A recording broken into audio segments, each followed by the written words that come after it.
केंद्र धर्मपुर राष्ट्रीय विज्ञान संग्रहालय परिषदनी जिला विज्ञान केंद्र धर्मपुर राष्ट्रीय विज्ञान संग्रहालय परिषदनी एक इकाई जेना द्वारा 2024 में स्वच्छता ही सेवा केम्पेन 4.0 लक्ष्य में કેટલાક વેસ્ટ મટીરિયલમાંથી ક્રિએટિવ આઈડિયાઝને મૂર્તિમંત કરવામાં આવ્યા હતા, જેની અંદર કેટલીક વસ્તુઓ જે છે જે આપણે અહીંયા વર્કશોપ દરમિયાન વિદ્યાર્થીઓ અને સ્ટાફના મિત્રોના સહયોગથી અહીંયા મૂર્તિમંત કરવામાં આવી, જેની અંદર ઈસરોનું આ એક મોડલ છે. ત્યારબાદ જે વાયર અને નકામા પ્લાસ્ટિકનો યુઝ કરીને એલઈડી અને વાયરનો ઉપયોગ કરીને એક યોગી પુરુષ વૃક્ષ નીચે તપસ્યા કરી રહી હોય એ રીતનું એક મોડલ અહીંયા બનાવવામાં આવ્યું છે. નકામા પ્લાસ્ટિક અને બેરિંગને બધાનો યુઝ કરીને આ એક જીપ જે છે તેનું પણ નિર્માણ અહીંયા કરવામાં આવ્યું છે. આવી રીતે નકામા રમકડાના પાર્ટ્સમાંથી આ રીતનું એક કોપ્ટર બનાવવામાં આવ્યું છે. બેરિંગ અને બીજા પાર્ટ્સનું વેલ્ડિંગ કરીને આ એક સ્પોર્ટ્સ બાઇકનું નિર્માણ પણ અહીંયા કરવામાં આવ્યું છે. આ પણ ફોર્મ્યુલા કારનું પણ અહીંયા નિર્માણ નકામા પાર્ટ્સમાંથી જે આપણે બાઇકની અંદર જે પ્લગ હોય છે એનો ઉપયોગ કરીને બનાવવામાં આવ્યું છે. આ એક રોબોટનું પણ નિર્માણ આવી રીતે જ નકામા પાર્ટ્સને જે વેસ્ટેજ ટુકડા હોય છે એનો ઉપયોગ કરીને આમાંથી રોબોટ બનાવવામાં આવ્યો છે.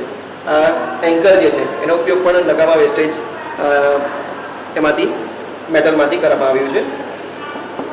આ જે છે એક ઢોલ વગાડે છે એ પ્રકારનું જે નિર્માણ પણ નકામા નટ બોલ્ટ અને એનો ઉપયોગ કરીને બનાવવામાં આવ્યું છે. સ્નેલ છે. આ જે ટ્રક છે જે ઓઇલ ટેન્કર જે છે એનું પણ નિર્માણ અહીંયા કરવામાં આવ્યું છે, જેની અંદર તમે બહુ ખાસી ડિટેલિંગ સાથે આ બધી વસ્તુઓ જોઈ શકો છો, જેની અંદર અહીંયા અંદર એલઈડીથી માંડીને બધી જ વસ્તુઓ જે છે પૂરેપૂરી ડિટેલિંગ સાથે આ બધી વસ્તુઓ અહીંયા તમને જોવા મળે છે.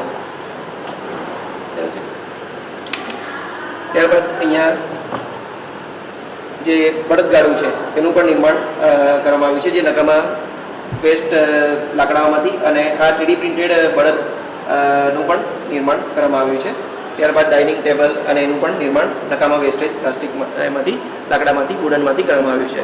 તો ભારત સરકાર દ્વારા સ્વચ્છતા હી સેવા 4.0 દ્વારા કે નકામી વસ્તુને ફરી પાછું આર્ટિસ્ટિક ફોર્મમાં કેવી રીતે નિર્માણ કરી શકાય એના માટે દેશભરમાંથી આવી કૃતિઓ મંગાવવામાં આવી હતી, અને એમાંથી 7 જેટલી કૃતિઓ આપણે જે બુક પબ્લિશ થઈ એની અંદર સ્થાન પામી છે. તો જે આપણા માટે જિલ્લા વિજ્ઞાન કેન્દ્ર ધરમપુર માટે ખૂબ જ ગૌરવની વાત છે. આપણા લોકલાડીલા યશસ્વી પ્રધાનમંત્રી શ્રી નરેન્દ્ર મોદીજી દ્વારા સ્વચ્છ ભારતનું નિર્માણ માટે અલગ અલગ પ્લેટફોર્મ પર national council of science museum દ્વારા એમના તમામ કેન્દ્રો દ્વારા આ પ્રકારના જે અલગ અલગ વર્કશોપ દ્વારા વિદ્યાર્થીઓમાં અને લોકોમાં રહેલી સુસુપ્ત શક્તિઓ અને આ રીતે વેસ્ટ વસ્તુમાંથી પણ સારી ક્રિએટિવ આર્ટિસ્ટિક વસ્તુનું નિર્માણ કરી શકાય છે એનું અહીંયા વેસ્ટ ટુ આર્ટનું આ ઉદાહરણ પૂરું પાડે છે. આ જે આપણે અહીંયા જોઈ રહ્યા છે એ આ વસ્તુ અહીંયા તમને જોવા મળે છે. આ જે બાઇક છે અને આ જે કોપ્ટર છે એ બંને વસ્તુ અહીંયા આ બુકની અંદર સ્થાન પામી છે.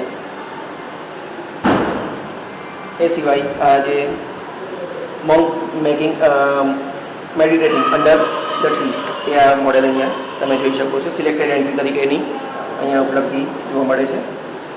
આ ઉપરાંત જે પ્લાસ્ટિકના વેસ્ટ પાઇપનો ઉપયોગ કરીને આજે ઈસરોનું એક મોડેલ બનાવ્યું છે રોકેટ, એનું તો અહીંયા તમે જોઈ શકો છો.